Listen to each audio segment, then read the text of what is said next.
Hello and welcome to episode 31 of The Dive Down, a Magic the Gathering podcast for the casual spike focused on the latest decks, trends, and strategies in Modern.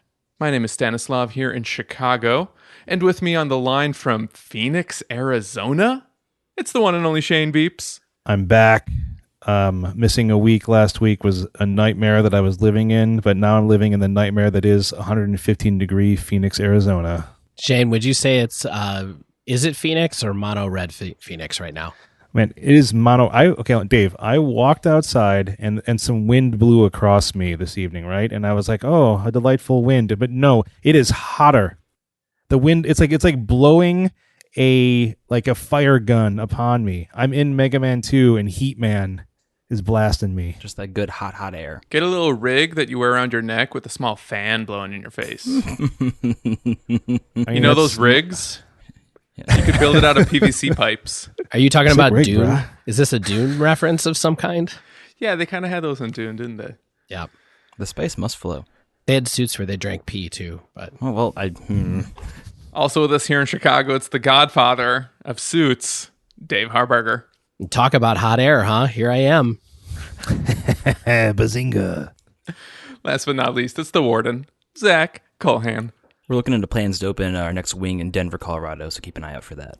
On this week's episode, we look at Tobi Henke's metagame breakdown from GP Dallas along with the modern MCQ that took place in Krakow. Then we dive into the way we, the co-hosts of the Dive Down, are choosing decks for the modern MCQ at GP Denver this weekend, where you can all watch us go 3-3 and then party at the prize wall. Finally, we wind down with a listener question. But first, we've got a house to keep.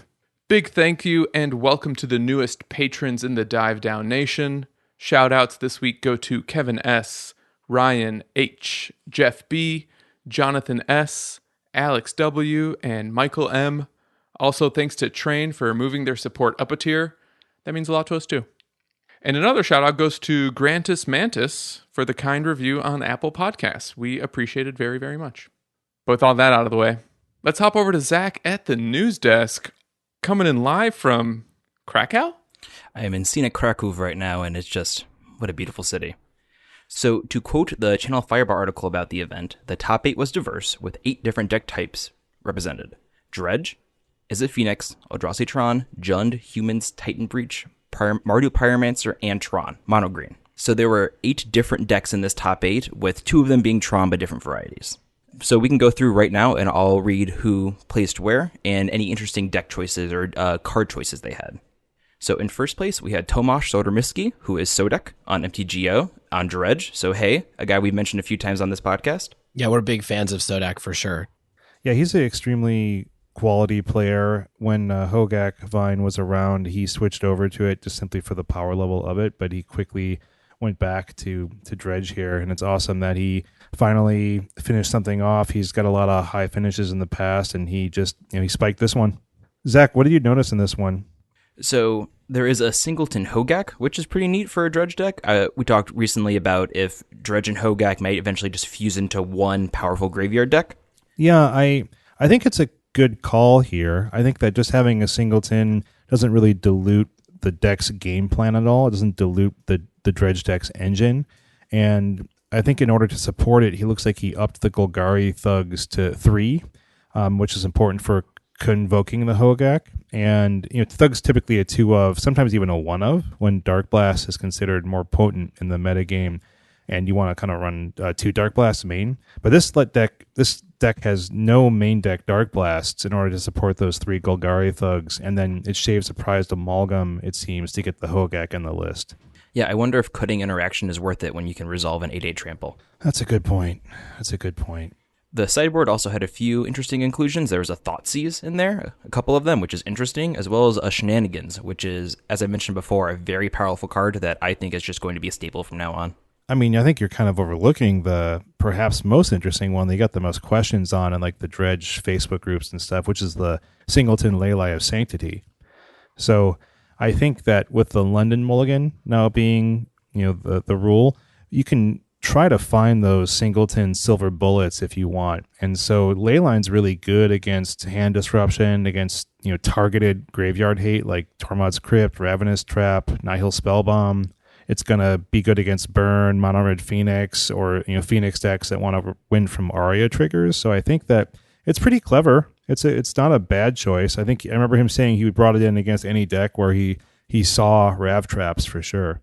So what do you guys feel about single ley lines? I know we touched on this a little bit in one of the previous episodes, but it's still really hard for me to wrap my head around the idea of using anything less than like 2 or 3 at the bare minimum, since, you get to mulligan for 7, look at 7 cards every time you mulligan, but it still feels like your odds of actually finding it in a opening hand are pretty low when you've only got the 1 in your 60 or 75.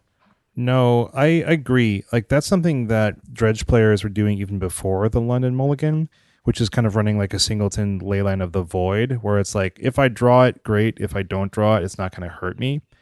I think in a deck like Dredge, where so much of your deck is going into the graveyard and you're not drawing it off the top, essentially, you don't kind of have that top deck risk where like late game you top deck that Leyline and it's like, crud, what am I going to do with this?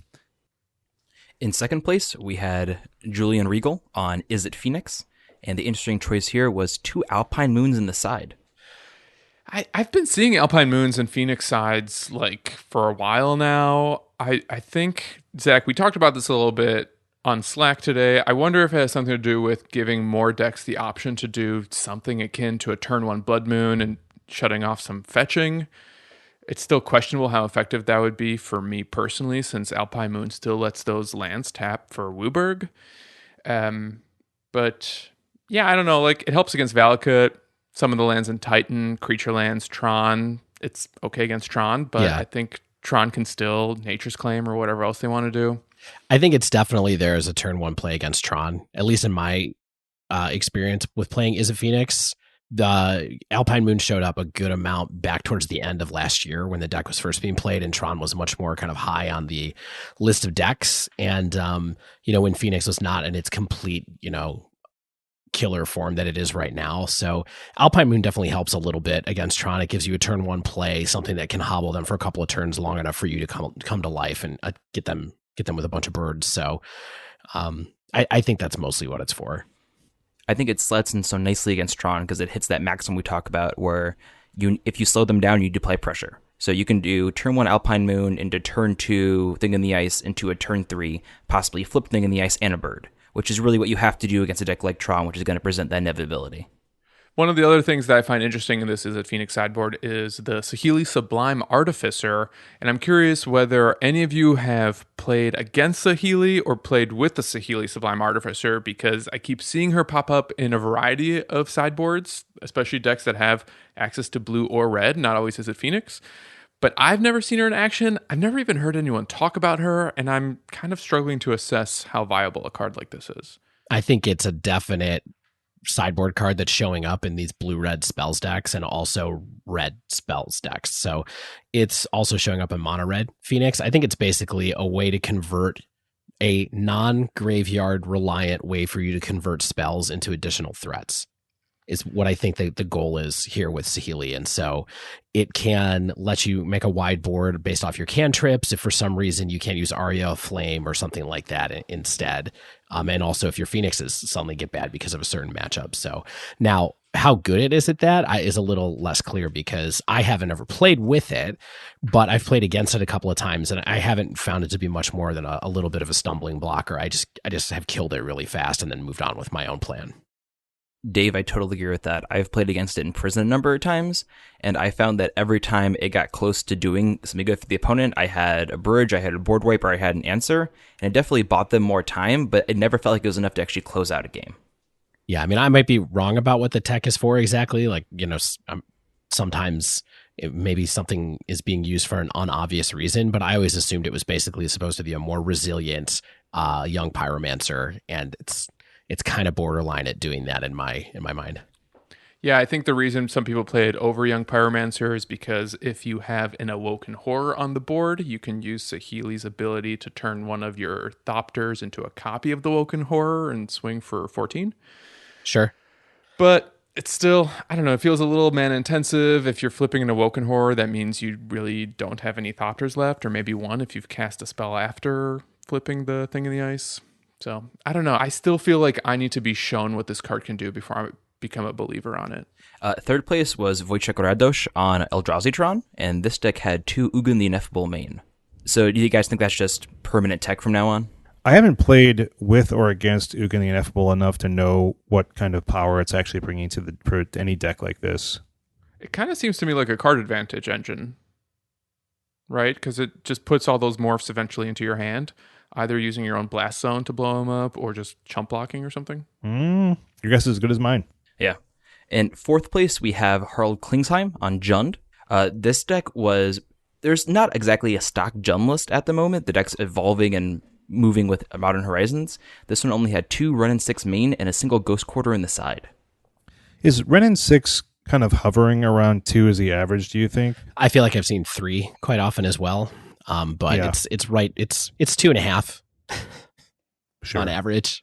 I mean, I think it's sweet. How many games have you guys played against Renin 6? I'm assuming none of us have played with it at this point. Oh, no. I've played against it. It was just a destroyer against me playing Infect. Oh, for Or it's sure. like, It just pings you know, all your creatures.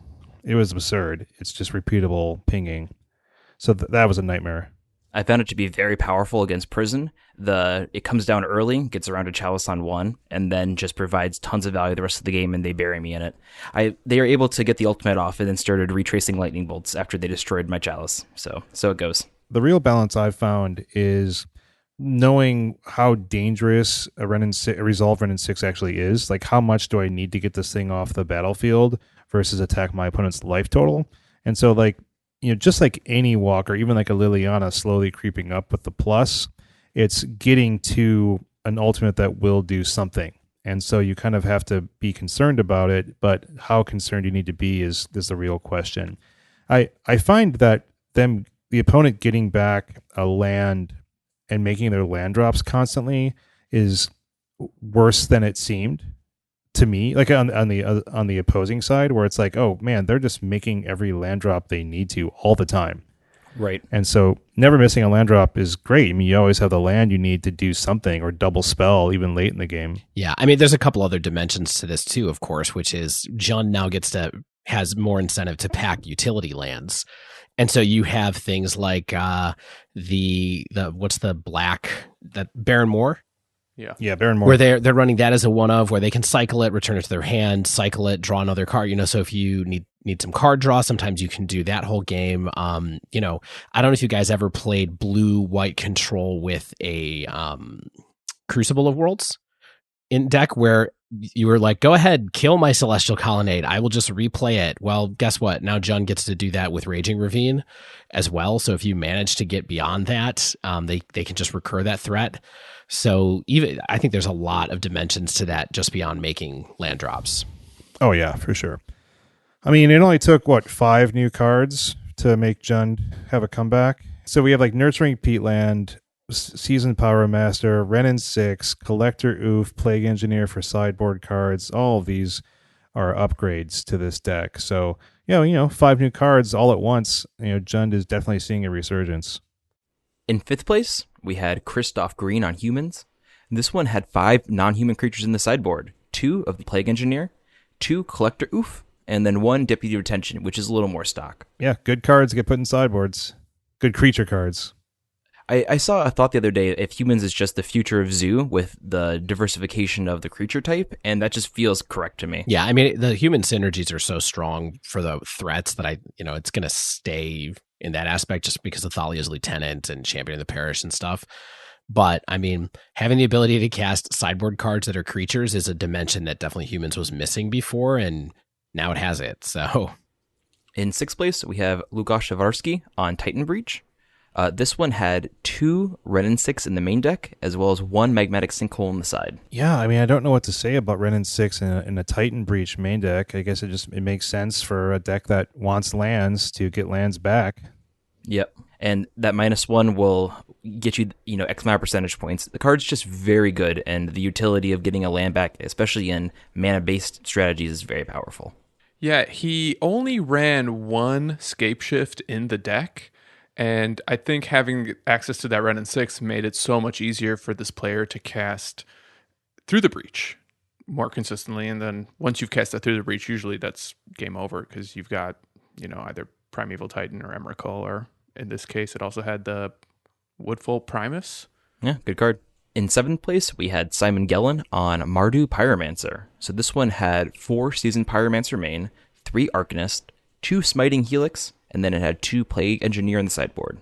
Just to remind people, Smiting Helix is the new Mardu colored like flashback Lightning Helix. Is that correct? Yeah. It's 4 mana to cast normally, or the flashback is 1 red, 1 white, and it's a sorcery. Yeah, this is basically the deck I played for Sleeve It, Believe It, Heave It for Modern Horizons, actually. This the build that had Dreadhorde Arcanist instead of Yawgmoth or Bedlam Reveler. So it's pretty cool to see this show up. Spoilers, it's definitely on my short list of decks to try out this weekend in Denver. So nice to see a little bit of positive reinforcement about the deck. Finally, in 8th place, we have Mark Mortagrega Alonso on Mono Green Tron. No new cards, stock list. Tron is here to stay at the back of the pack. I just think it's so interesting that Tron got seemingly nothing in Modern Horizons because the threshold for cards to enter this deck is so high because it's just so well tuned. But it seems to have the Karn Wish package maybe as a staple now. I agree with that. I also think that I have to believe it was intentional on Wizards' part to not give Tron new cards. I seriously do. The deck is so good and the deck is so consistent that I think they would worry about a new card in a draw and just makes it, too consistent, too good. So, to sum it up, we have a top 8 where there are 8 different decks, 2 Tron decks, but 1 Eldrazi, 1 mono green, and a lot of different new cards. This is pretty exciting. This is a far cry from things we've seen in the past, right? Yeah, it kind of looks and feels a little bit like we're back to normal. Like this is what we wanted all along when we were screaming about Hogak, myself included. Is anyone surprised that we're not seeing a truly brand new archetype yet? Or does the format still need more time to, find that novel strategy? I mean, do you consider decks like Grixis, Urza Whir to be new or just a change? Personally, I think it's a change. I've played against it now, and it plays a lot like the old Whir of Invention decks. Yeah, I mean, totally new decks, that's going to take some time, I think. I think there's nothing that's like, we can form an entirely new deck around this. Like, even if someone made a Slivers deck, it wouldn't be a totally new deck. I think that they claimed that they were going to add some more power and some more interesting cards to decks and not try to put the format into upheaval. And Hogak aside, maybe that's where it's going to end up. Yeah. But, I mean, Modern changed so much so fast. I mean, we'll just see where it goes from here. We have M20 to deal with going forward even as well. And there's a couple of powerful cards in that as well. Yeah, I think what's interesting maybe to pivot to after this pretty clean top 8 is this article from Tobi Henke that Stan talked about earlier. Yay, Toby. Thank you for writing an article about one of the tournaments. We asked and he delivered. I'm sure he has no idea who we are. Yeah, we love Toby because he gives us lots to talk about and gives us some cold, hard facts. So many numbers. I think this article has every number. It has 0 through 9. It's got all of them. Yeah. It's even got Bleen, the hidden number. So what this article is, which we'll have in the show notes, of course, is he gives us from GP Dallas, Fort Worth, is the number of players and the percentage of each deck across the entire field, not just day 2, and then also gave us the win rates of each deck across all of their matches, but also all of the non-Bridgevine matches now that the deck is out of the format to give proper context for us to move forward. So there's a ton of data here. Can you imagine how much work that was for him? No. To do the split stats, to pull out the Hogak matchups? That's absurd. That man must love Microsoft Excel. I would like to send him a $10 gift card to the Olive Garden. Toby, hit me up. Yeah, let's I will do buy it. you. They're your family. And Toby, you're part of our family. I'd like to share some possibilities with you. So I know you guys think it's a lot of work, but once you set up some pivot tables, once you figure out some Excel formulas, half the work is done by itself for I'm you. sure Toby will Get out of here, appreciate that. So there's so much data to assess here. We're just going to hit some highlights. So what we're going to do first, the decks with 3% or more representation in the day 1 meta. So we had 9.5% Bridgevine, 8% Phoenix, 7.4% Blue-White Control, 6.6% Infect, 6.3% Humans, 5% Mono Red Prowess, aka Mono Red Phoenix, 4.9% Burn, 3.1% Tron, 3.1% Devoted Vizier, 3.1% Jund, and 3% Colorless Eldrazi, which also includes Eldrazi Tron. What are your guys' thoughts on this? I don't think it's any shock that Bridgevine was almost 10%, personally. I think everything else sort of just adds up for me. This makes sense. This is what we've been seeing for quite a while. I'm not shocked by this at all. I think Devoted Vizier is a little higher than I would have thought it would have been previously at 3%, but even that, it's a good, consistent deck. Well, Tobi kind of gets at that, which I found to be interesting, because he said that Infect and Devoted Vizier decks had about 1% of the metagame prior to Hogak and Modern Horizons, but since the strategies could theoretically outrace Hogak Vine, it made sense for them to appear in greater numbers, probably. I think the big surprise to me on this list is that Infect had 6.6% of the day one meta in it, which is given the results that you had with it and the fact that we haven't seen it popping up in a lot of places still, it seems kind of wild to me that many people sleeved it up. People are really waiting for it to come back, and I think especially like GP people who aren't necessarily like, the Mythic Championship pros, they just wanted an excuse and were wanting to test out some of the new power that was hopefully there. But haven't we kind of coalesced around the opinion that Mono Red Phoenix is just kind of the new Infect, maybe? Well, I think that's our opinion, and I'm curious how long it'll take for that to kind of creep to be the reality. Right. And I mean, and zoom that out, wasn't Phoenix the new Burn as well? So it's sort of like, these are just aggro decks, I guess is probably the best way to put it. Yeah.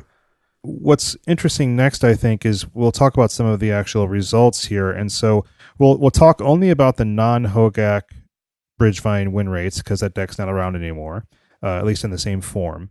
And so, but before that, before you were dying to know probably, Bridgevine won 56.3% of its 975 matches.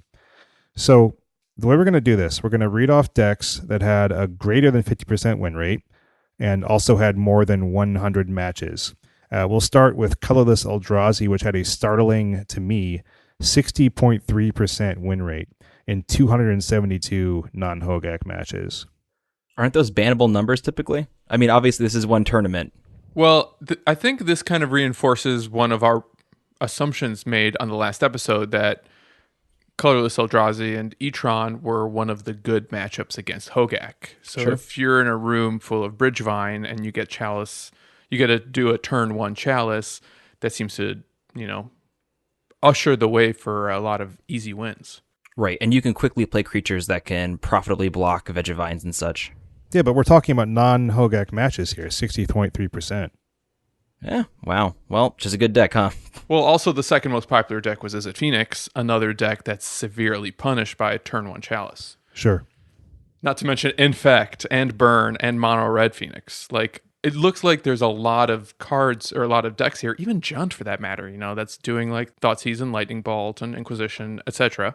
A lot of decks here seem to want to cast as many one-mana spells as possible, and Chalice on one, if you can cheat that out on turn one, seems really great. Yeah, I will say, though, I think people assumed that Colorless Eldrazi was good against Hogak, and if you read Tobi's article, it actually did not have that great of a win rate against it. It had a positive one, but it only went 24 and 22.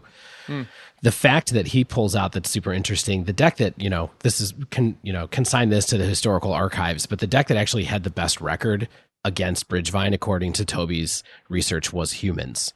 What? At a 44 and 24 record in the matchup, which is pretty good. It's like just shy of 66%. So I think that we were kind of off on what our assumptions about the decks that were good against Bridgevine were. Not that it matters now. At least in this small sample size. So I think we should keep going down this list. So starting at 60.3%, we're going to just work our way down to 50 here. So to avoid reading a bunch of numbers. So we had next lowest was Hardened Scales. With 169 total matches, only 1.5% representation, yet the second best deck in the field. I keep saying that this is probably the best deck. I think not enough people are playing. All I know is that when someone sits across from me with this deck, I know they mean business. I know that they're someone who's gonna put some hurt on me. It's someone who's going to find lines to lethal every single turn. Mm-hmm. You gotta. Yeah, I'm curious why this has been played less as well, but I'm not as much after playing it through a couple of leagues. I'm not as convinced that it needs more representation. Let's say. Oh yeah. So where prison is next, red prison below Woo! that, then devoted vizier, affinity, blue white control, Jund, Thopter Foundry, mono red prowess, burn, Mardu Pyromancer, and humans is at 51.4%. So fill in the blanks between humans and colorless Eldrazi, you have your 50% plus decks in the field. So it's interesting, Dave, you mentioned humans had one of the best, if not the best, Hogak matchup in the field, but it seemed to struggle perhaps against some of the other decks, which is surprising to me because humans doesn't really change that much to fight the meta. You know what I mean? Yeah, I mean, I can't really answer that, but I do agree that it's surprising to see that if it had a 64-ish% win rate against Hogak, which was the biggest deck in the field, that it balanced out to 51.4 in the greater field. That's kind of a surprise. Maybe humans doesn't need to change a lot because it's pre-boarded against every deck thanks to Meddling Mage. So as long as you can identify your opponent's deck on their turn one land or turn one play, sometimes you can just name the one card that shuts you down. Well, that's what I'm saying, Stan, is that if with a 51.4% win rate across the non-Hogak decks, I mean, that's definitely positive, but it's not as positive as it was just against Hogak. So I kind of typically assume humans is going to be maybe slightly better against a field just because of its flexibility. But I mean, 52%, 51.4, you'll take that. Because, you just have to flip a coin the right way a few times, a weighted coin the right way a few times. So one of the things that I find really interesting about this list of decks you've read above 50% is that, a number of them are decks that used to be below 50%. Yes. And as we're going to get, shortly, some of the below 50% decks used to be above, and it feels like there was almost like a flip in the meta. Yeah, Mardu Pyromancer, for instance, and Jund aren't decks that, we've seen be particularly dominant for, the first half of the year. And here we are. And they're one of the strongest decks in Dallas. Mid-range is undead. Prove me wrong. It's unearthed. Shambling from the grave. I mean, you're right. Vengeance. Mid-range is unearthed. That's right. So the next decks have over 100 non-Hogak matches, but we're sub 50%. So we're going to start from the 50% area and get worse. So Infect had 506 matches. This is a pretty large sample size. As we said, it was like a 6.5%, of the meta. It only had a 47.8% win rate. Green Black Rock, Tron, Red Green Valakut, Is It Phoenix, and Spirits. So Spirits was 45.5, the lowest percentage win rate against any deck over 100 matches. But Is It Phoenix, 45.9%, and all I've been hearing lately is that it's more powerful than ever with some of these new tools. Well, maybe it's not. So good assessment, Stan. I like it. Well, so I suspect it may have been held back in part by all the cards that are designed to beat Hogak, like all the graveyard hate that we're seeing. The other thing I would throw in here is that if you look at the things at the top of the list, you have Colorless Eldrazi, Were Prison, and Red Prison, which all run Chalice of the Void. Is that right? And Ensnaring Bridge. Yeah. I mean, Ensnaring Bridge is good against Phoenix. I think Chalice is just stops you cold. Oh, sure. I mean, they have first place and second place for a reason. Do you, Dave, or anyone else who's cast Aria Flame? I think Dave might be the only person on the pod. Do you think Aria Flame may be hurting this deck's performance a little bit? So I have never cast Aria Flame. I played Blue Red right before Modern Horizons came out most recently. Playing against it a number of times, I would find that hard to believe. I think that Aria has definitely been solely responsible for killing me a bunch of times when I've played against Phoenix lately. Yeah, I would echo that. As someone who plays Mono Red Prison, I had a 5/0 stolen from under me by an Aria Flame, because the spells still trigger even when you cast it through a Chalice. Cool. Yeah. So, yeah, they can dump their bolts all they want, and I'm still getting pinged.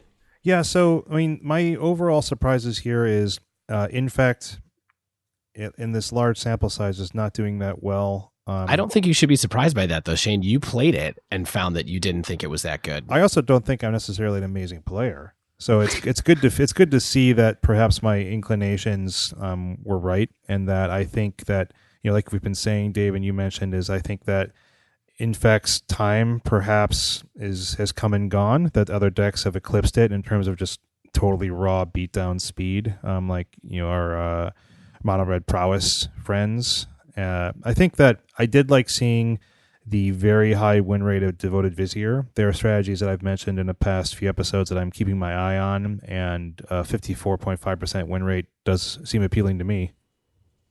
Shane beeps. I'm not good, but I'm right. I feel like this is where we should drop our disclaimer. The Dive Down makes no claims to being players of any excellent caliber at all. Thank you for your support. Yeah, I have not once said I am good on this show, nor will I ever. Me either. I track my stats. I hover around 50%. I'll take it. Ooh, like a true pro. I don't track my stats, but I feel like I'm way above 50%. In my mind's eye, I'm seeing a big old 7.5 looking at me. This is one of those things you're really going to have to follow your gut on. What I would, normally we might say, how would this inform our future choices? But I think we're going to get into all that into the dive down section below. Shane, I think that's a good cue to take a quick break. We're going to regroup our thoughts, and when we come back with the dive down, we're going to talk about how we've been selecting our decks for the Modern MCQ in Denver this weekend. Stay with us.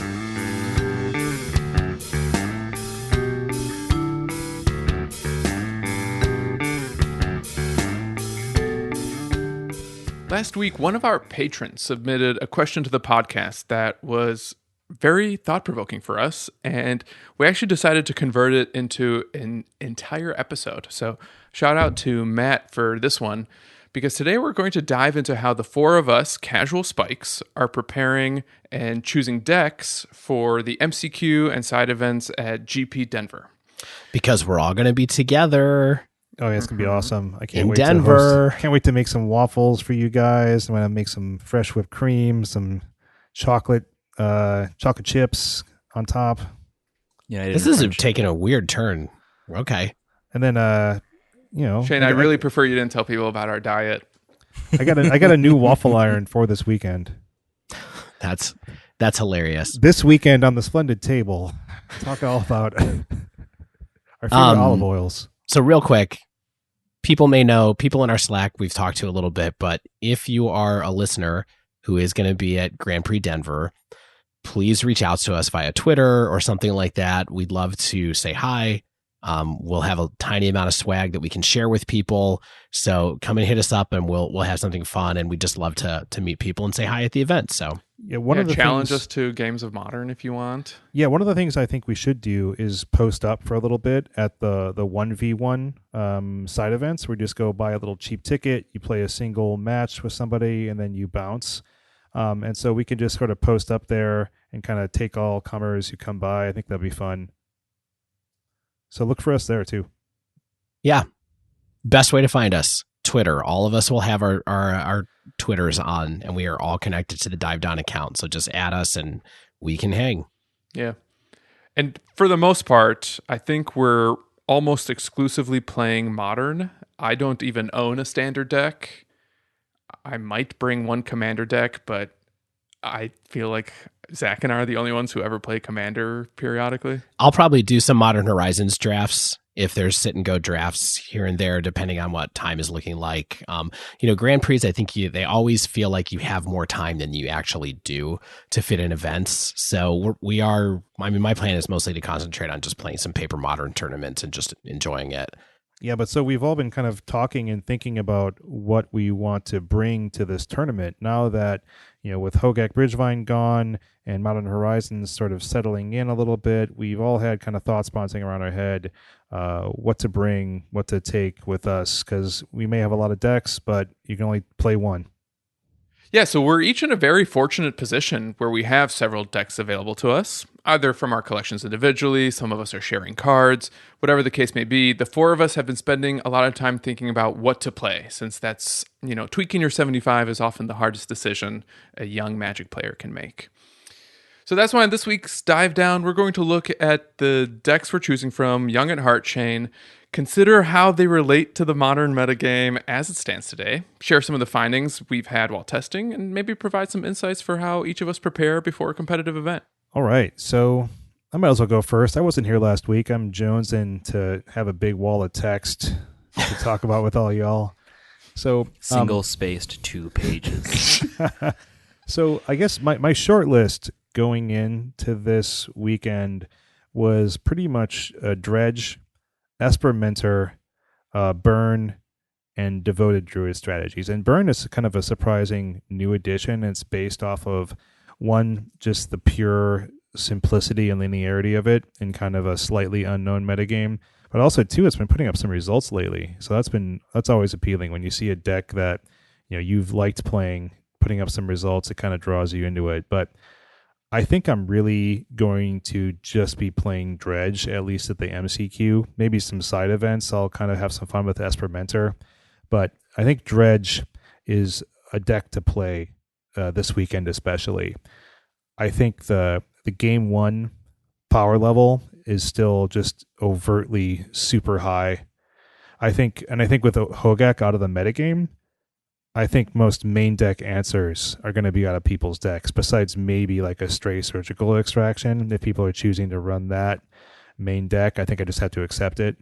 I'm already seeing people say, like, I think I can reduce Relic of Progenitus down to 2 copies in like some Green Tron Facebook group discussions.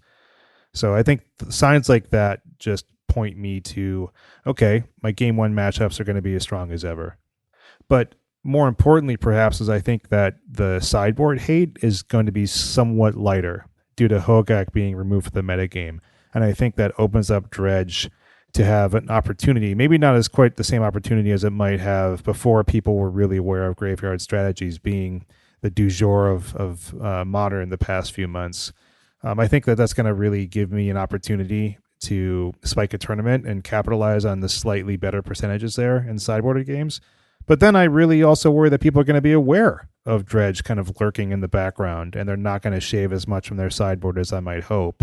But I feel like nearly every answer besides a Ravenous Trap can be played around a little or directly answered with like counter hate. So what do you guys think about that thought process? Like, do you think, like, I think I'm basically talking about metagaming Modern, right? And is that something that you can even do? That's a good question, and it really depends on where you're playing at and how well you know the local area, right? So I would feel prepared to metagame an event at my local game store, but at a couple 100-person event, I don't know. And I'll touch on this when it comes to my section and how that fits in with me, but I would be worried that when you try to metagame an event, you can out-metagame yourself and then come with hate cards or strategies that are just not relevant. So like I put a quarter in my pocket because I played myself? Yeah, Zach, that's something I can really relate to. Ahead of a tournament, when I'm trying to solidify a 75, I will sometimes get into my own head and overthink what doesn't belong in a sideboard.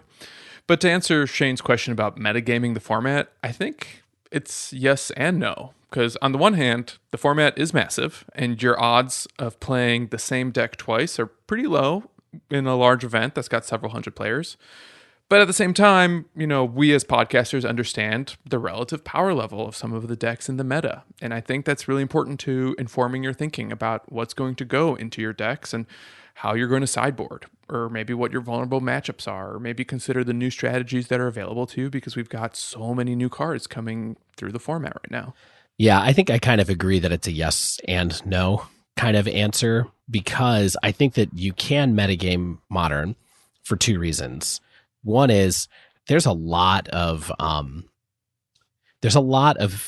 Modern that on a week-to-week basis I think can be kind of like this fashion hype where people get really excited about a certain kind of deck within the sort of internet sphere, and you can kind of see the messaging around it. You can see it all of a sudden start to bubble up on people's streams and on 5.0 deck dump lists, and then it's sort of like see a card spike. Yeah, exactly. You see card spike. Those are all indications, and then you see it sort of like crest, and then you can see it sort of like retreat after that. So some of those decks, Like the old Vengevine deck. yeah, I mean, exactly, Vengevine was a big part of that, and that happens a lot to different aspects with decks. So I think if you can time that right, if you're paying attention to what's going on in the news, you can sort of maybe pick up a couple of wins or a couple of favorable matchups in a big tournament by paying attention to sort of the rhythm of the fashion of Modern.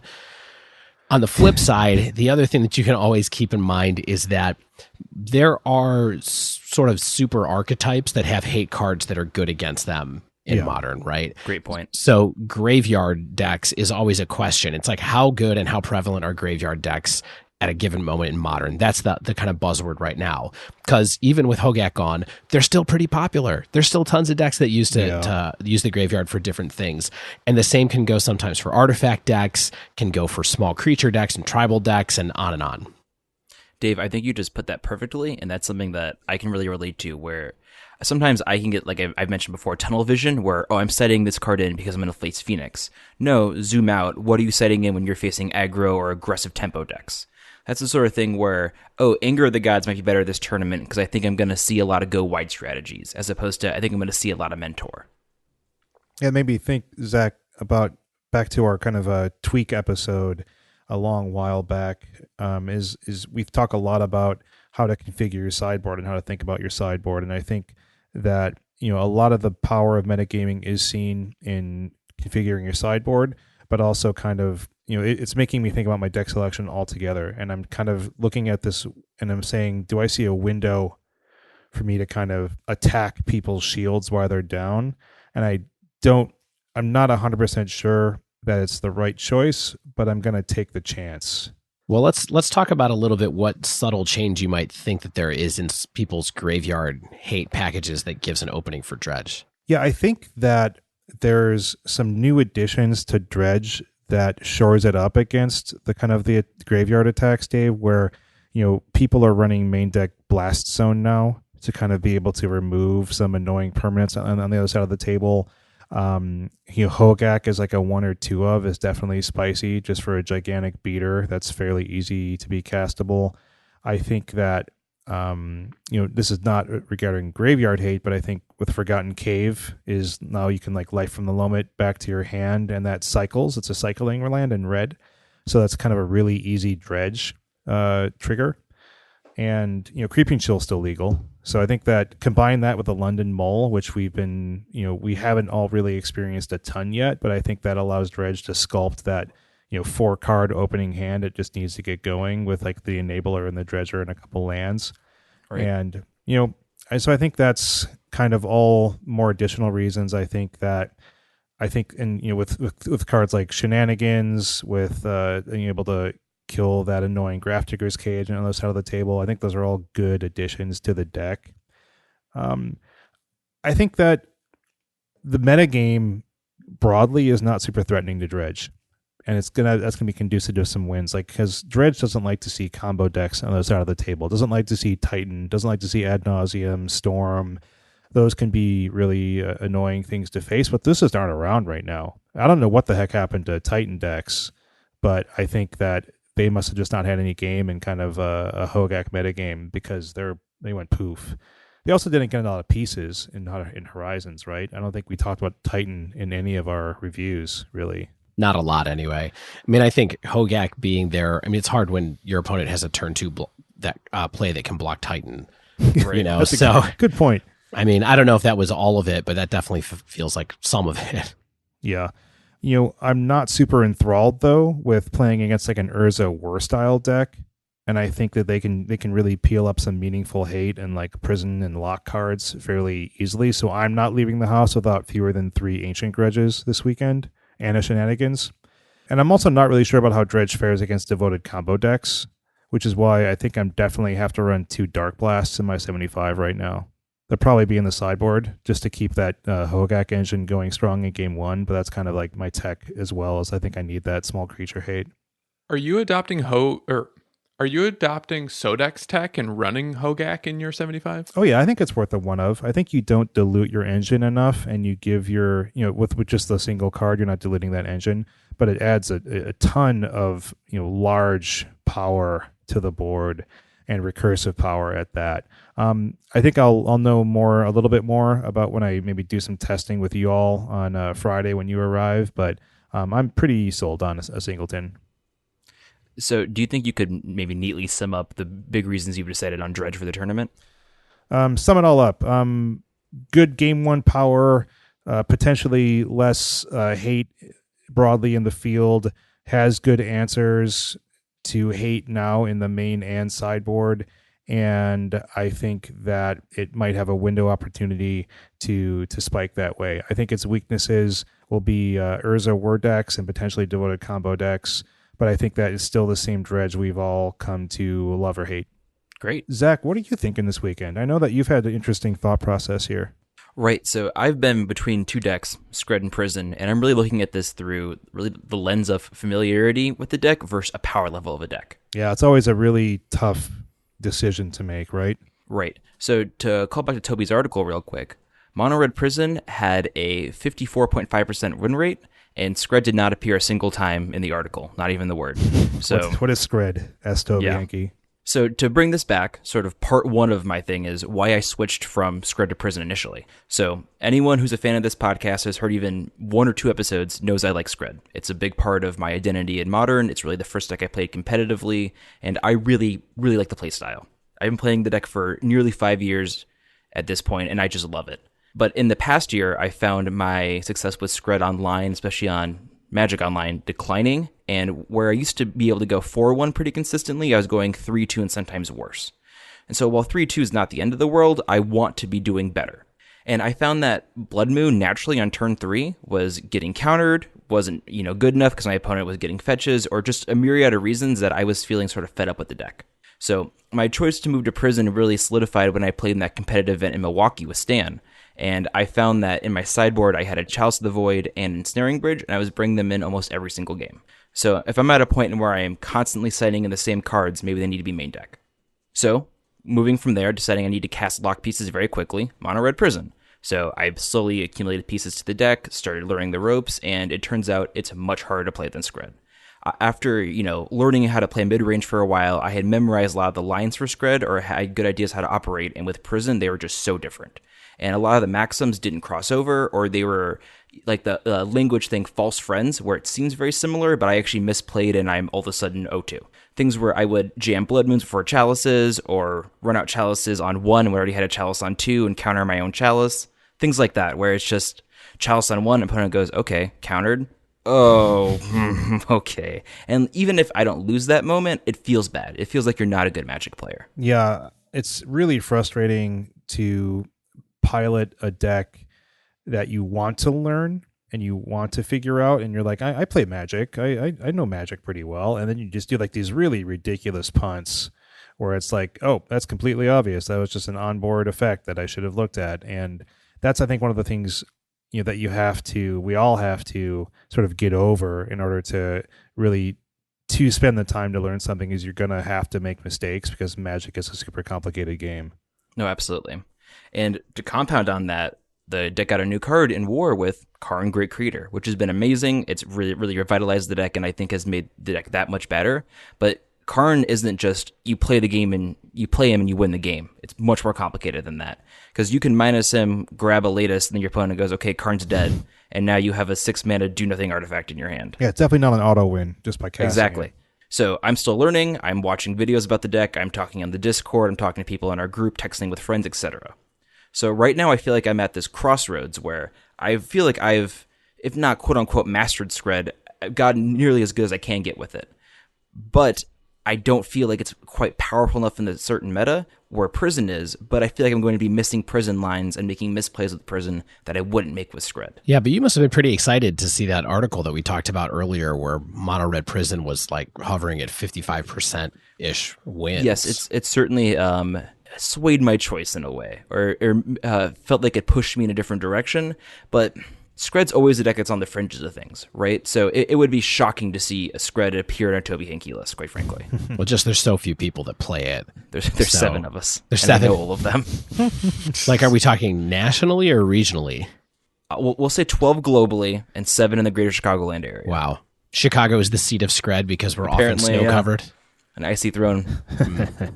So I guess the question I'm bringing to the table, what I want to bring with you guys right now, do you feel like having familiarity or feel like a deep understanding of a deck, how does that compare to a power level, right? So if I know this tier 3 sort of fringe deck really well, better than I know what is maybe a tier 1 deck even, should I bring that? Or should I go with the tier 1 deck that I am a little more loose with? This is a big question with small answers. I have both sleeved up currently. Have you tried flipping a coin? See, I hear that, and when you flip it, you know what it's going to be, but then I just knock the coin out of the air. I think we can look at this kind of mathematically, and it's going to be like some really fuzzy math, some really crummy numbers, but like you can say, all right, spirits is maybe like a 40, let's say a 45 to 50% deck, right?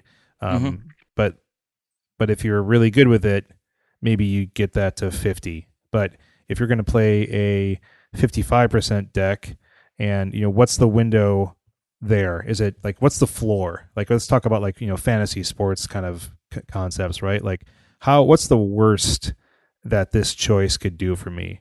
Could it, is it a high injury prone player that like they get injured week 1 and you get 0 out of them? Or do they just have a very consistent floor that even if they do poorly, it's going to be a pretty decent choice? So that's like kind of like one way I would look at it is like, what's my ceiling with burn versus what's my floor with burn? Or what's my ceiling with, in your case, what's my ceiling with Scred? And maybe that's like 46%. And what's my floor with Scred? Well, maybe that's 46% too. Right. And I think that's an excellent way to put it, where I think that Scred's more consistent, but Prison has way more peaks and valleys. Because the thing with Prison is your top decks are so much worse because sometimes you get a Ritual and sometimes you get a Mana Monkey, and then it's game over. Where in Scred, you're more likely to rip gas from the top.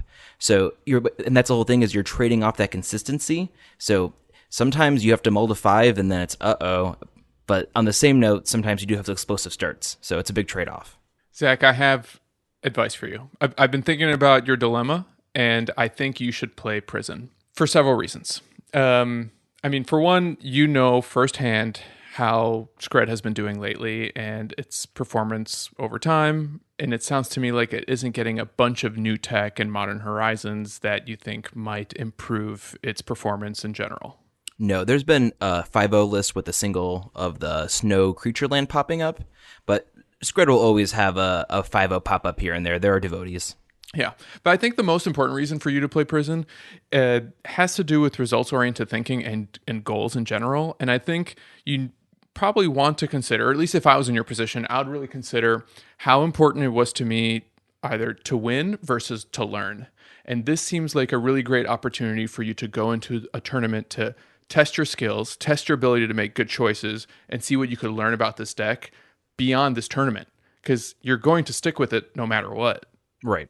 I love this. This is literally what I was going to say to Zach when you were done, Stan. So you're channeling me right now. This is a learning opportunity. Oh, sorry, Dave. Are you taking credit for what Stan just said before? Oh, sorry. Not trying to take credit. I'm just trying to say I agree, and I feel like, yeah, this is a learning opportunity. Well, and to be honest, this is actually something I learned from Shane, and about not being roddy and not letting results orient your thinking and really making good choices. And that's what the tournament should be about good choices and not about winning per se. And I learned that from Marshall Sutcliffe and Ryan Spain on Limited Resources. So. I'd also like to say this is not what they mean by results-oriented thinking. No. That is not what that phrase means. I love what you're saying, Stan, but that's not the phraseology that goes with. No, it is Shane's phraseology, and he's redefined the term, and I've accepted Shane's definition. Oh God, this is like saying I beg the question of X. I do not recall defining it in that fashion.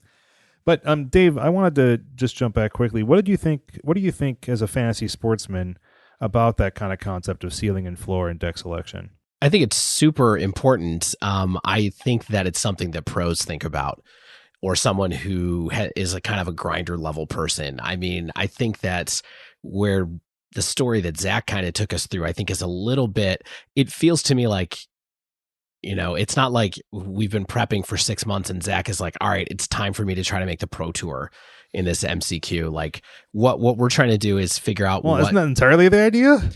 I mean, yeah, there's an outside shot of that for any person on any day. But sure. I think I loved what Stan said, where Stan was kind of like, I think you should think about what you're going to do after this day as well and make this decision in that context. And if you want to get better at prison, this is a great opportunity to get better at prison. I think that's exactly how I felt, what I felt made sense listening to Zach's story. This is a real test your might in Mortal Kombat. Like, how fast can you break those wood blocks? Can you break bricks, cement, steel? I will say, if you are thinking, Zach, that you want to see how well you can do in this as part of the metric of how happy you are at the end of the day with this tournament, like raw win-loss numbers, I would try to run Scred an event on Friday afternoon and see how it feels there. And then switch over to prison on Saturday if you need to. Now, so it's sort of this idea of I would maybe consider playing prison online for the rest of the week. Right. And then play Scred on Friday afternoon and see if you love it, and then choose Saturday morning from there. Yeah, because I was going to say, if Zach doesn't have a ton of prep time, I would definitely play the deck you're going to play at the MCQ on Saturday, also in the side event on Friday, just for some more reps. Yeah, that's not bad too. Yeah. But if it's coming down to something that he is already an expert in, yes, it does become a little bit of kind of fit. I mean, I don't think there's any denying that Zach has the most mastery of any deck of any of us on Scred, because it's just the thing that he has played the most over all this time. And so you'll probably get a sense pretty quick of what people are doing on Friday just by trying it out. Right. This has all been really helpful. And I think how I wasn't viewing it, but I'm viewing it now, is that if I don't start playing prison in situations like this and I continue to play it, I'm always going to be better at Scred. And even if Scred's not, it's going to hold me back in a way, is really where I'm viewing it right now. Where I love the deck, but if it's not putting up results and another deck is, you just have to put in the work. And sometimes that work means going to a tournament and doing really bad, but learning a lesson every single game. Yeah, I like it. I think that's a good point. That's a very familiar topic for a lot of people, right? Is I know this deck, but I think that there's something more powerful out there. How and when do I make that decision to switch to it? And I think that, I definitely identify with it. So thanks, Zach. These ice caps are melting. Yeah, my dilemma is a little different because I think I'm knowingly moving away from a deck that has a very clear power level. And what I'm considering for this weekend is either a variant of Phoenix, either mono red or Is It Phoenix, both techs I've played a lot this year to varying degrees of success.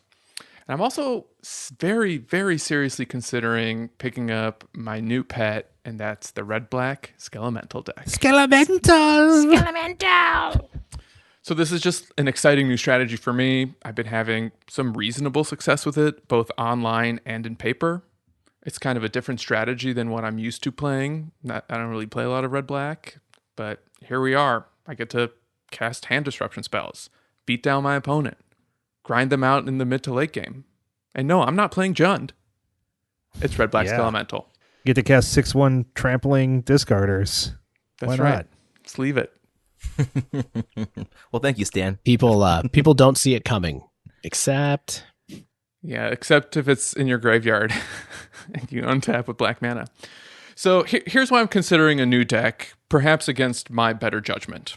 And part of it actually has to do with what I like to call attacking the meta. And that's when I first started playing Skelemental, it kind of reminded me of the feeling I had playing Mono Red Phoenix all the way back at an SCG Classic in January, where it was like week 1 of that deck and no one knew what it was doing. And I only picked it up on a lark because Dave told me, hey, this deck has some turn 3 wins online. That's a great Dave impersonation, by the way. hey guys, It's me, Dave.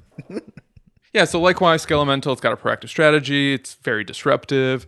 And I think I can maybe capitalize on something that Shane alluded to, which is a potential decrease in graveyard hate, which graveyard hate is something that really hurts this deck in particular. Yes, Stan, I'm just so I know a little bit more about it. Like, does this deck attack in a unique way, or do you think it just kind of uses unique pieces that people might not fully understand how to fight against? Both. The way it attacks in a unique way is that the 6 power creature is also making you discard cards. So you lose some of your optionality, potentially losing card advantage, potentially punishing you after mulliganing. So that's one. It also has a variety of win cons, which is one of the things that I find it interesting. Like, it's got Blood Gas, it's got Flame Wake Phoenix, it's got Gurmag Anglers.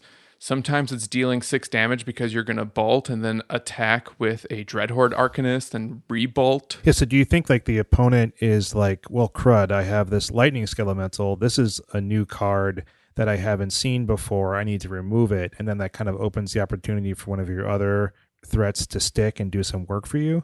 I found honestly that people don't remove the Skelemental, or at least they didn't until about 3 days ago. So we're recording this on Monday night, and it was like a sea change between Friday night and Sunday night for me on Moto. Yeah, I agree. So do you think they should remove the Skelemental? Of course. Always bolt the skeleton. It's like rule number 1 in Magic.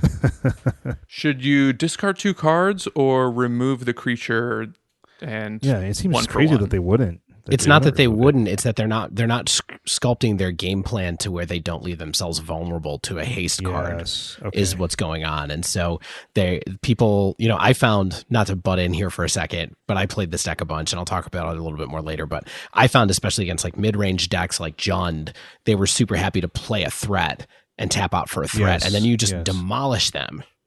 I mean, that's a total Scred flashback, right? Where I'm tapping out for Koth on turn 3, and then all of a sudden my hand's gone, or Koth's gone. Right. Yeah. Or both. Oh, God, no, please. Dave, in general, I'm happy to kind of bounce back and forth with you because you're the only other person I know who's played this deck. Who really gets you? That's for sure. And, I've been watching streamers play it. I've been keeping an eye on its various iterations in the 5.0 lists. I've been seeing it sort of evolve into Hollow One. But something that I've been thinking about a lot is how viable is this strategy? Because it's not like it's taking over the format. And my paper and online record prior to this past weekend was above 50%. I was doing quite well with it. And then I started suffering online for a couple of reasons. Part, I've been seeing way more graveyard hate. I feel like people, especially on MTGO, are getting wise to it. And 2, this is a little more practical. The price of the deck is kind of making it harder to actually rent the whole thing on Mana Traders.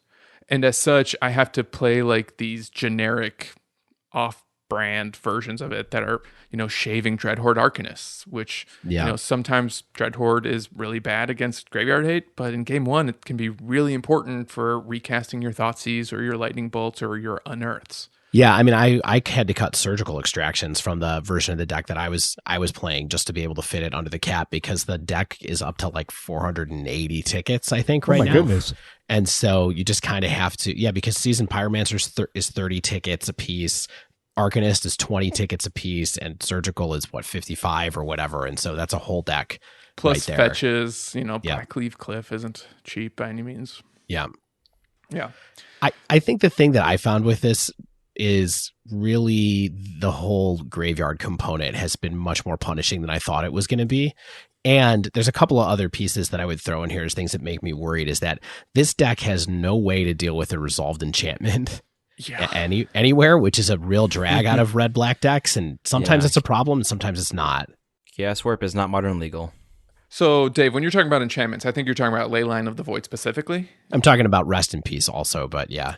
Well, the thing about Rest in Peace is that it's 2 mana, and I and some other players have been running Engineered Explosives specifically for Rest in Peace. Yeah, but you got to, it's a one of. So, it is a one of. Yeah. It is a one of.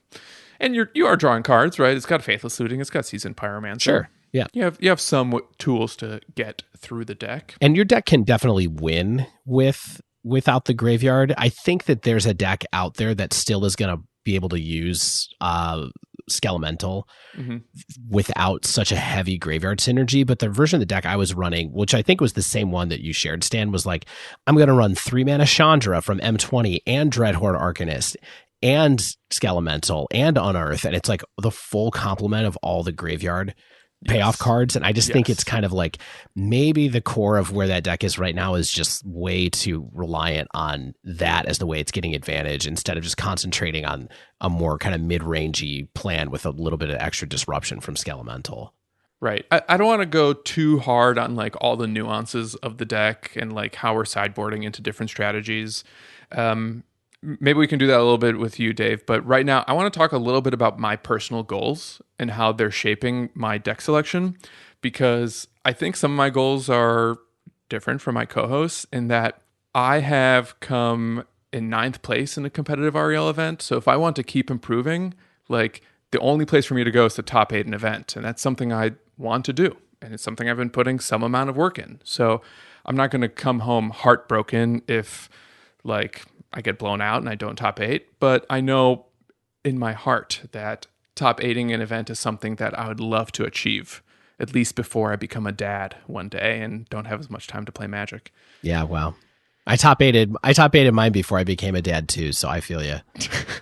Do you have like a player pool, like size event that you're looking for to top 8 there, Stan?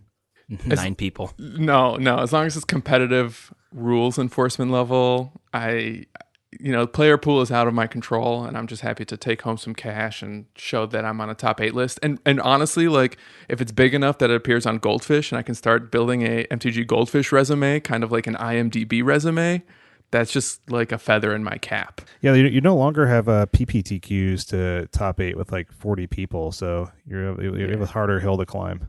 Yeah, I guess you have SCG IQs is the new closest thing. I mean, the MCQ is the closest thing, which was what we're going to. I mean, that's going to be about 200 people. And yeah, and so like speaking of the MCQ, the winner gets to go to Mythic Championship Richmond. And as a Magic player, going to the Pro Tour is the dream.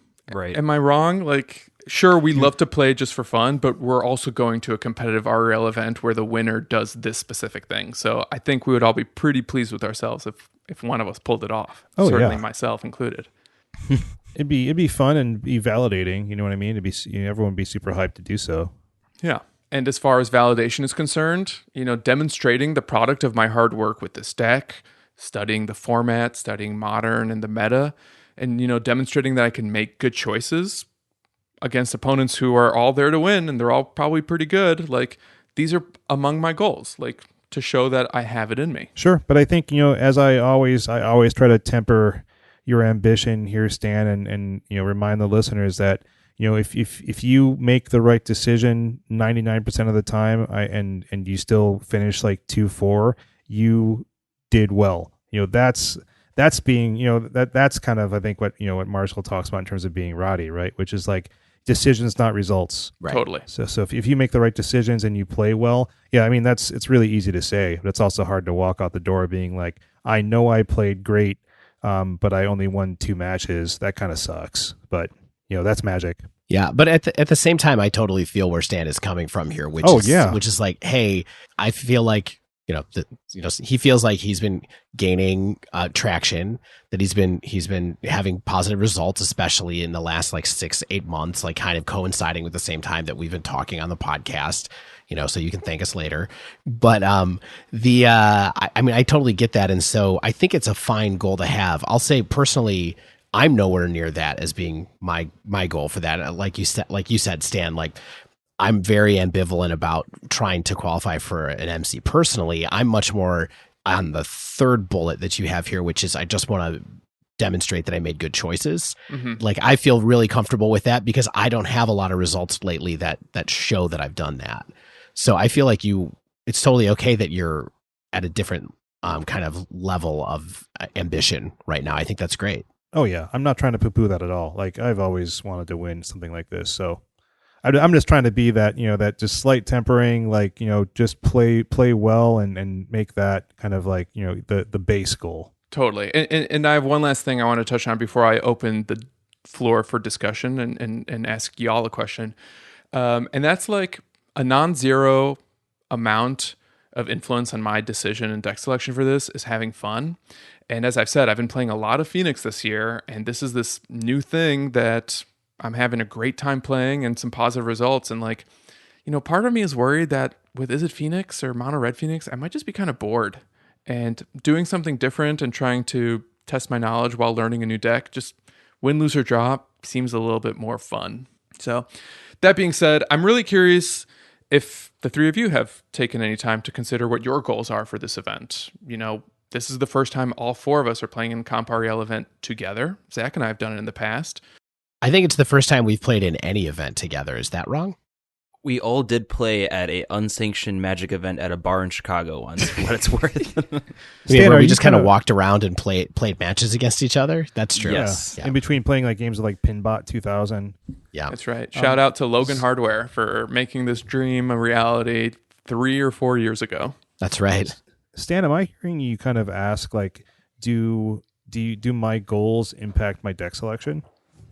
I'm asking you, what is your goal for the MCQ? My goal is to have fun with my friends, hopefully get paired up against one of you and beat you. God, that would be the worst. Just that getting is paired the up worst. against friends, truly No, the worst. at the MCQ will bite. I mean, entirely. And even at the double up we're going to do on Friday, that will bite. Yeah. But no, my goal always, Stan, I mean, for me is belying everything I said like 3 minutes ago is, I want to win. And, my goal is not to make the right decisions. That's like in the back of my mind, it should be my goal. But my goal is to win some matches and do everything I can to do that. And that's why mistakes, like Zach mentioned earlier, that's why mistakes sting so much is like, I just cost myself 8% to win this game or something like that. It just hurts. It stings. Dave, what about you?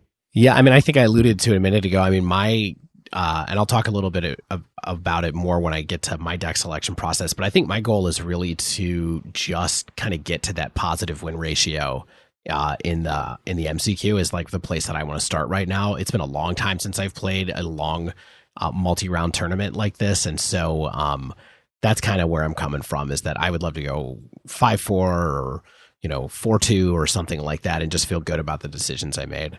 My goal more than anything is to respect Karn, respect his techs, and not treat him like a disposable creature, and just be fully in the moment, and more than anything, to not misplay, and if I do misplay, really internalize that moment and remember why I misplayed and how I did it.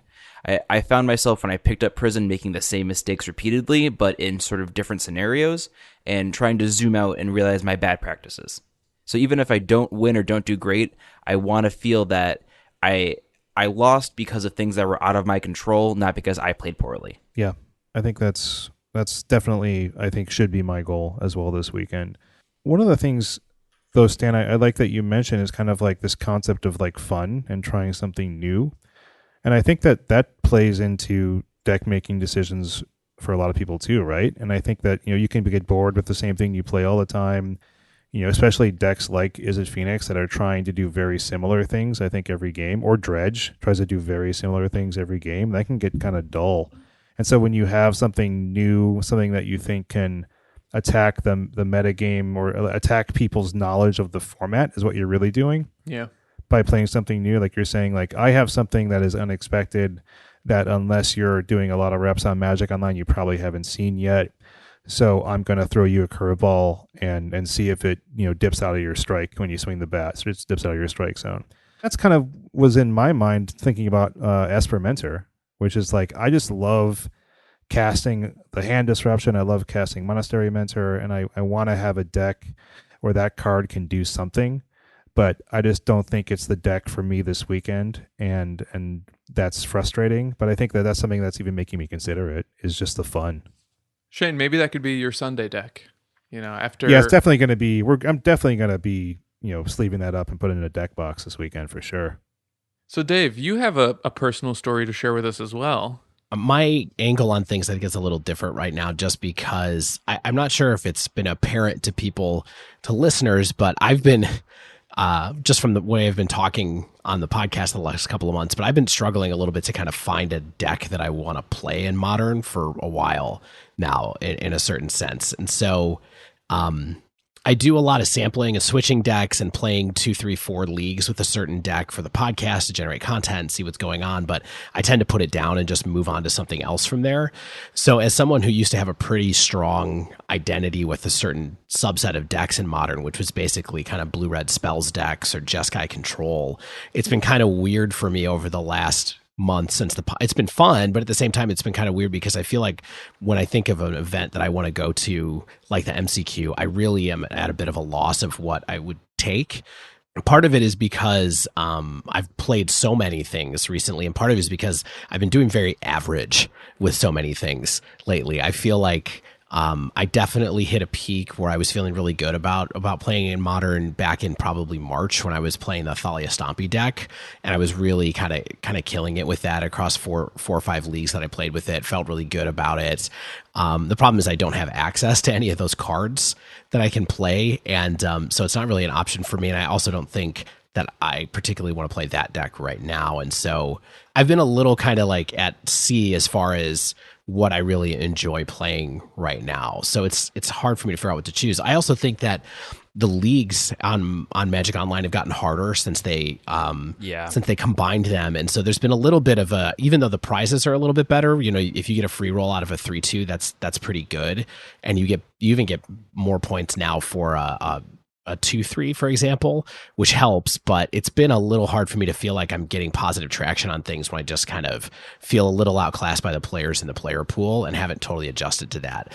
The other thing is, you know, I have a good amount of time to play Magic, but I also have, you know, I have a hard time going. I don't ever go to LGSs or anything like that. I really just kind of play Moto all the time. And so I haven't thought about playing anything beyond a league in months, in, you know, years. Yeah, years probably. It's true, actually. So my short list of decks is actually pretty long. Like, I originally was thinking I was probably going to play Hogak because I had some doubts that it was going to be banned in time for this event, and turns out it was banned. I was playing that online a lot. I've been playing Mono Red Phoenix a lot lately.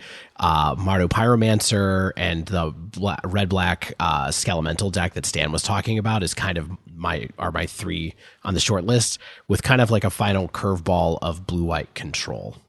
So I think that the Tobi Henke article from today, or that we talked about today, actually gave me a lot of clarity or a lot of interest as far as the stuff that I should be considering, the stuff I should maybe not be considering at this point in time. Yeah, data helps. It totally does. I mean, I'm not sure 100% that I can go all the way with it, especially since the three decks that I have on my plate were very close to each other. I'm glad that they were all positive 50%, but let's just talk about a couple of decks really quick. So we talked a bunch about the Skelemental deck that Stan got kind of inspired me to play. And it's funny, like Stan, I started off across a couple of leagues going 6-2, and then kind of paused for a day and came back, and then finished that league and ran back another one and went 1-6 in matches. So I was feeling like the deck was super strong, and then I went away for 24 hours and came back, and all of a sudden I was like, whoa, variance got me. Did you have a similar experience with me in that you couldn't play the full shell of the deck because of, you know, the price of it? Yeah, absolutely. And I felt like that was sort of punishing, but honestly, the stuff that I lost to was much more like I just lost to Karn over and over again. And I lost to, the other thing I wanted to say about the Skelemental deck is that for some reason, it's not running any copies of like a Terminate at all. Like there's no destroy target creature effects that are just kind of like, I can't kill a Gurmag Angler on the other side, basically, and I only have two of them in the deck, so it's really hard for me to kind of interact with those. So I found that a little frustrating here and there, that there wasn't at least a couple of pieces that I could use like that. And then, of course, it was way more Foldy to Graveyard Hate than I thought it was going to be. And the one thing that I kept feeling over and over again when I played the deck was I really, really like Seasoned Pyromancer. And so I kind of think that what I'm going to do from here is switch back over to the Mardu Pyromancer deck again, because I actually really loved playing Mardu Pyromancer originally. I had a good time playing it in the Sleeve Believe Heave episode, and then seeing that it was a positive win percentage in Tobi's article and also in the top 8 of the MCQ makes me feel a little bit like maybe that's worth putting a little time in to see how it feels right now. Yeah, I think that I was surprised to see it have such a high win percentage. Like, I know it's a powerful deck in itself, but, you know, Mardu Pyromancer has been in the, you know, mid 40s, I think, anytime we see data about it. So to see something in the mid 50s for the new iteration is pretty significant. Yeah. I think it's pretty interesting. I mean, like you said, it's probably has a hard time with Tron. Like we talked about before still. And so that's definitely a consideration. I think that the biggest thing for me though is, you know, So that's kind of one. And all of my decisions, I think, have been really informed by data as much as actual play goes. So I haven't been able to spend as much time with each of these decks, but I'm looking at different data points to figure out what I'm going to do with the next 3 days that I have between now and when we'll be in Denver, to see if that can help me make a choice. Dave, I want to hear kind of your consideration about Mono Red Phoenix, though, because that's a deck that I'm considering as well, because I have played it. I think when we were, maybe I just played it for a lark, but I remember us talking about it on an episode, and I played it in a league. And also kind of comparing that to not necessarily the polar opposite, but a significant opposite in blue-white control. Yeah. So that's the thing that I think is really wild about the decks that I'm talking about, is that I basically have an aggro deck, a mid-range deck, and a control deck on my list right now, and I'm trying to decide which one of those I really want to play. And so, if Maru Pyromancer is kind of one thing I'm considering, Mono Red Phoenix is definitely on my radar right now, as it's a deck that given that I don't have a ton of time for reps from here, it's definitely the positive thing about the Skelemental deck was that it was a really, really good aggro deck. And it just felt like maybe what I should do is go to an aggro deck that's a little more tried and true and just play that. And Mono Red Phoenix has been very good to me in different iterations over the years. It's only been around for 8 months or so now. I've always had a little bit more success with it online than I have with the Is It version, even though I fully acknowledge that the Is It version is the better version probably in the long run. I just think that Mono Red is powerful. It's something that I like playing. The lines are a little bit easier, and it can have these really explosive starts where you can just win on turn 3, somewhat frequently, I think, honestly, with the deck. And it's not that people don't see it coming anymore, but it's often hard for them to put together a plan to disrupt it. And, I think one thing that is interesting to me, or that I'll be curious with Stan, is like part of the reason I was interested in the Skelemental deck was I was interested a little bit in trying to draft a bit off of Stan's experience and what he was going to take into the event, because he and I do tend to play similar decks or be interested in similar decks in a lot of ways. It goes like peas and carrots. A little bit as far as deck selection goes. And, so having somebody to talk with and maybe kind of like be on the same deck with over the weekend, or even kind of, do a league while we're out in Denver online and stuff like that, just to chat about lines, seemed like an attractive thing in the sense that I don't get to do that very much. And so it just seemed like kind of a fun thing to try. But I think that the Skelemental deck is out. It sounds like Stan is probably not going to play Mono Red Phoenix. We'll see. He's got his eyebrows raised right now. But that's part of the reason that I was kind of thinking about those two decks as well, was just to kind of share the experience of trying to do well in the tournament with somebody else. And then finally, blue-white control, which is sort of like my kryptonite. Love that song. If I go crazy, then will you still call me Superman? It's the third door down is blue-white control. It's always there, singing this song. So it's sort of like one of these things where, like, every time I think I'm done with this, I fall back in. I can't quit you, blue-white control. It's so true, though, is that, over the years, I started out wanting to play Jeskai Control. I tried to play it for a long time in Modern before I picked up Kiki Jiki and started messing around with that deck instead. And then it's always blue-white's kind of always there. And I think blue-white's actually really good right now, and it was nice to see that Tobi's article kind of backed that up. Dave, blue-white is really good right now. We have a pin that says never playing control again. I think we need to stay on brand. But really, more importantly, you have a rough day with blue-white control. You're just going to spend 5 very long rounds losing. Slowly losing. Yeah. Like incrementally losing a game until you're like, oh, poo, I got to concede. Yeah, so for your own mental health and just for us to have a fun party weekend, why do that to yourself? Live fast, die young. Live fast, die young. But so here's what I want to say, though, is that the couple of data points that really put this back on my radar for me, and keep in mind, I haven't played blue-white control in since we did our blue-white control episode, basically, which is I think it might be closer to 2 months ago. So the thing is, if you look at Tobi Henke's breakdown by win percentage, the deck that I have with the best win percentage, I believe, is blue-white control, by a little bit over Mono Red Phoenix and then a little bit over Maru Pyromancer. The second thing is that, again, we're recording on Tuesday night. I think I might have said Monday night a minute ago. It's Tuesday night. When I was playing Moto last night, the leader of the trophies in the modern leagues is Doom Switch right now. Doom Switch. Doom Switch has been rocking, as far as I know. Blue, I don't know if they're a streamer or who they are really, has been rocking Blue Eye Control for the last couple of months, basically. Get at us, Doom Switch. Yeah, get at us, Doom Switch. If you're out there listening, we'd love to talk.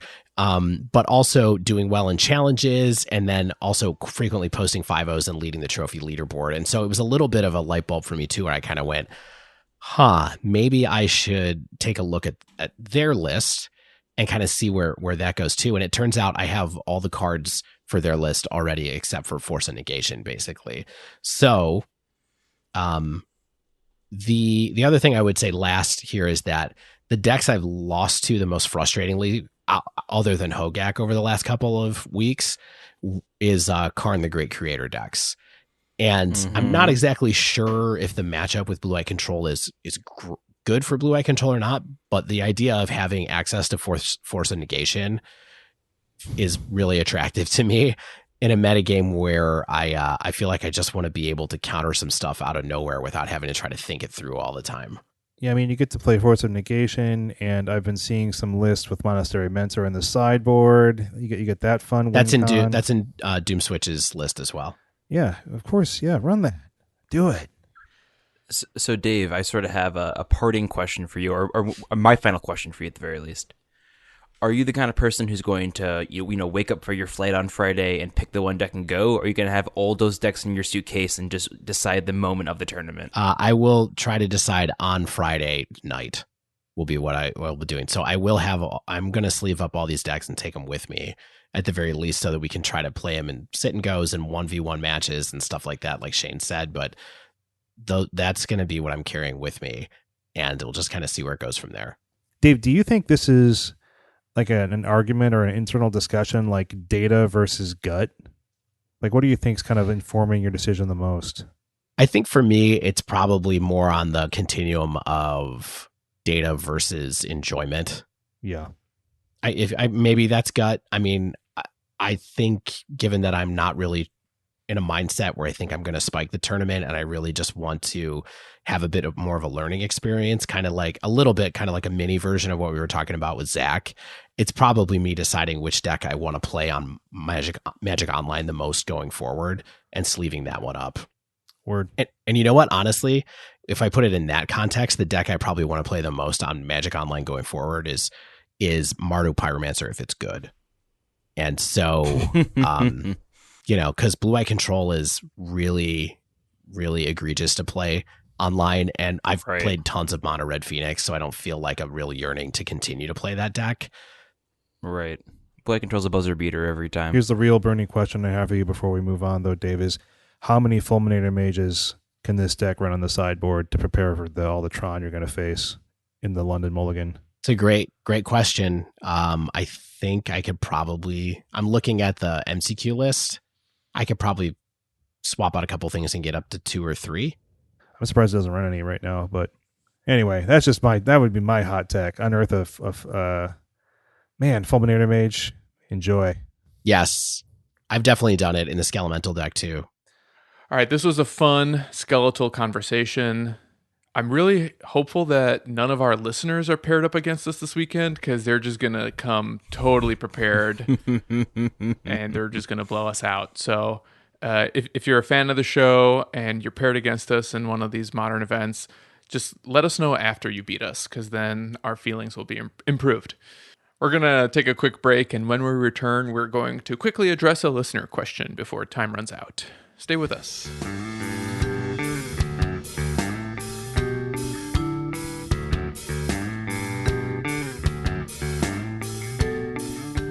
So one of the cool things about living in a big city like Chicago is we get to meet some of our fans sometimes. We have a lot of Magic players in the area, and one of our patrons who submitted this question is a local friend of myself and Zach. I know he's met Shane. I don't know if they're friends, but I'm sure they shook hands. And Joe wants to know, what are your feelings on the scheduling of Modern Horizons sandwiched between War of the Spark, an objectively powerful set, and Core 20, the marker for a rotation in Standard? And I'll just address this first. I said this a lot over the last couple of months. I think a lot of people felt this way, but it really felt like there was a spoiler fatigue going on. And it was just like really hard at times to assess what's good and what's impactful, because every time I clicked on Reddit or Twitter, there was just a new card that I had to evaluate. Yeah, and I think that gets really exhausting, right? With War of the Spark, there was a gap between War of the Spark and Modern Horizons, right? But then Core 20 comes out so soon, and there's already this flurry of changes that people feel like they have to keep up with, for mentally and financially. So I think it's hard to keep that focus on like the card pool and how to update your decks, even for people like us. So this question is really interesting for me because I think it gets sort of to Magic at a business level or Magic at a selling product level. Because I feel like the whole thing with Modern Horizons was it was a gamble, right? They didn't know if the set would sell well. They didn't know if the set would be well received, etc. So I think putting it so close between two sets is a way to hedge their bets in case it doesn't work out so well. People aren't disappointed. It's not lingering on shelves, etc. And I think obviously people like it. It's been a pretty big impact on the format, etc. But I think where it was sandwiched was a way to make sure that it wasn't a total noticeable abysmal failure were it to be one. I think that's somewhat generous. I think that they just want to release as many products as possible because the goal is to sell cards, right? And to generate some cash.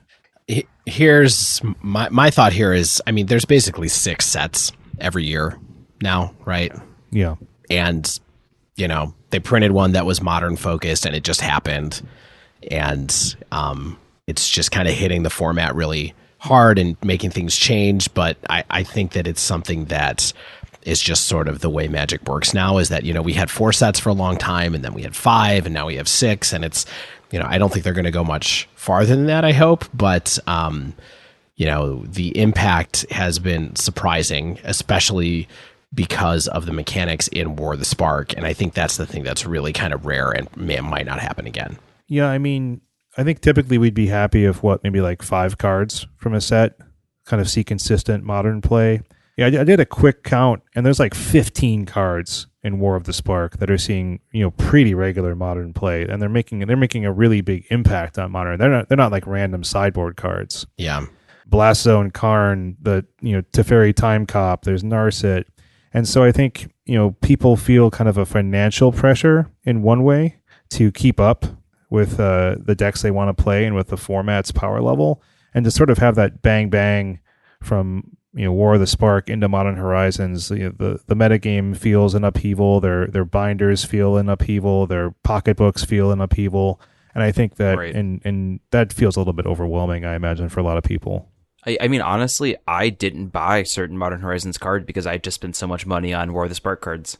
So I had to purposely limit my budget because I was already at my, monthly budget for Magic cards. I totally respect that position. Budgeting is important for a hobby like Magic.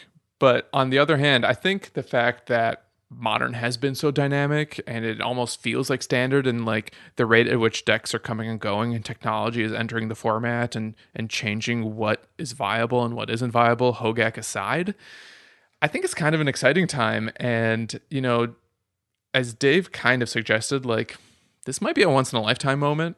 Who knows if we'll ever get into a point where it's like for 3 or 4 months, like the modern format and eternal format just rapidly changes almost like week after week. And let's say you're the type of player who only has the one deck that you've just been honing for several years, like Zach with Scred or in Mono Red for that matter. It's not like you're buying $400. Like it's not like you have to buy a box or 2 every time a new set comes out. You get the cards that may or may not go into it, and if they don't work out, maybe you can trade them in. But budget aside, not everyone can afford that. Still being said, I think it's kind of cool that there's so many avenues to explore right now, and the spoiler fatigue that we experienced, we got over it. Made for a lot of good content on the dive down. That is 100% true. All right, I'm excited once again to have the parting thought this week, and I'm going to wrap up the show. Thank you all for listening, and as we've said, if you're going to be in Denver this weekend at the GP or just hanging out, tweet us. Maybe we'll have a chance to meet a fan, play a game, shake a hand. I'm a hugger. If you haven't yet, make sure you subscribe to the Dive Down. wherever you listen to podcasts or on YouTube so you get the latest episode as soon as it comes out. And if you use iTunes, please leave us a rating and review. If you'd like to submit a question to the podcast, tweet us at thedivedown, all one word, or email thedivedown@gmail.com. Feel free to send us a message there as well. Remember to join our Patreon if you'd like to support the show, and you can find that at patreon.com/thedivedown. As always, special thanks to the bands Nowhere and Spaceblood for letting us use their music. And until next week, get out there and spike a tourney!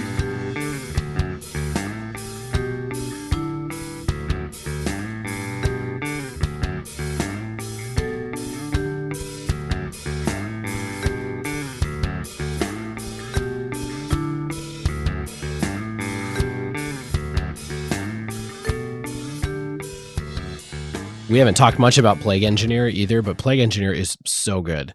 It's so good. It's a $10 card now. It is? Oh, man. I didn't get to finish my playset.